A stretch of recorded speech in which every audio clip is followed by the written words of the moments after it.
एक छोटे से कस्बे में समीर नाम का लड़का रहता था। बचपन में ही पिता की मृत्यु हो जाने के कारण परिवार की आर्थिक स्थिति बड़ी दयनीय थी। समीर की माँ कुछ पढ़ी लिखी जरूर थी, लेकिन उतनी पढ़ाई से नौकरी कहाँ मिलने वाली थी। सो घर घर बर्तन मांजकर सिलाई बुनाई का काम करने किसी तरह अपने बच्चे को पढ़ा लिखा रही थी। समीर स्वभाव से थोड़ा शर्मीला था, अक्सर चुपचाप बैठा रहता था। एक दिन जब वो स्कूल से लौटा तो उसके हाथ में एक लिफाफा था। उसने माँ को लिफाफा पकड़ाते हुए कहा, माँ, मास्टर साहब ने तुम्हारे लिए चिट्ठी भेजी है, जरा देखे तो इसमें क्या लिखा है। माँ ने मन ही मन चिट्ठी पढ़ी और मुस्कुरा कर बोली, बेटा, इसमें लिखा है कि आपका बेटा काफी होशियार है।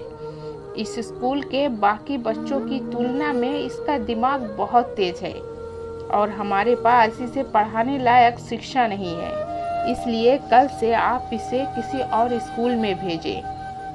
यह बात सुनकर समीर को स्कूल न जा सकने का दुख तो हुआ, पर साथ ही उसका मन आत्मविश्वास से भर गया कि वो कुछ खास है और उसकी बुद्धि तीव्र है। माँ ने उसका दाखिला अन्य स्कूल में करा दिया। समय बीतने लगा, समीर ने खूब मेहनत से पढ़ाई की।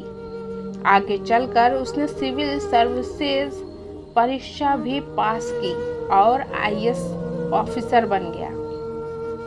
समीर की माँ अब बूढ़ी हो चुकी थी, कई दिनों से बीमार चल रही थी और अचानक एक दिन उनकी मृत्यु हो गई। समीर के लिए ये बहुत बड़ा आघात था। वह बिलख बिलख कर रो पड़ा। उसे समझ नहीं आ रहा था कि अब माँ के बिना वो कैसे जिएगा। रोते रोते ही उसने माँ की पुरानी अलमारी खोली और हाथ में उनकी माला, चश्मा और अन्य वस्तुएं लेकर चूमने लगा। उस अलमारी में समीर के पुराने खिलौने और बचपन के कपड़े तक संभाल कर रखे हुए थे। समीर एक एक कर सारी चीजें निकालने लगा और तभी उसकी नजर एक पुरानी चिट्ठी पर पड़ी। दरअसल वह चिट्ठी वही थी जो मास्टर साहब ने उसे 18 साल पहले दी थी। नम आंखों से समीर उसे पढ़ने लगा। आदरणीय अभिभावक, आपको बताते हुए हमें अफसोस हो रहा है कि आपका बेटा समीर पढ़ाई में बेहद कमजोर है और स्कूल के खेलकूद में भी भाग नहीं लेता। जान पड़ता है कि उम्र के हिसाब से समीर की बुद्धि विकसित नहीं हो पाई, अतः हम अपने विद्यालय में पढ़ाने में असमर्थ है। आपसे निवेदन है कि समीर का दाखिला किसी मंदबुद्धि विद्यालय में कराएं अथवा खुद घर पर ही इसे पढ़ाया करें। सादर, प्रिंसिपल। समीर जानता था कि भले ही अब उसकी माँ इस दुनिया में नहीं रही, पर वो जहाँ भी रहे उसकी ममता का आशीर्वाद सदा उस पर बना रहेगा।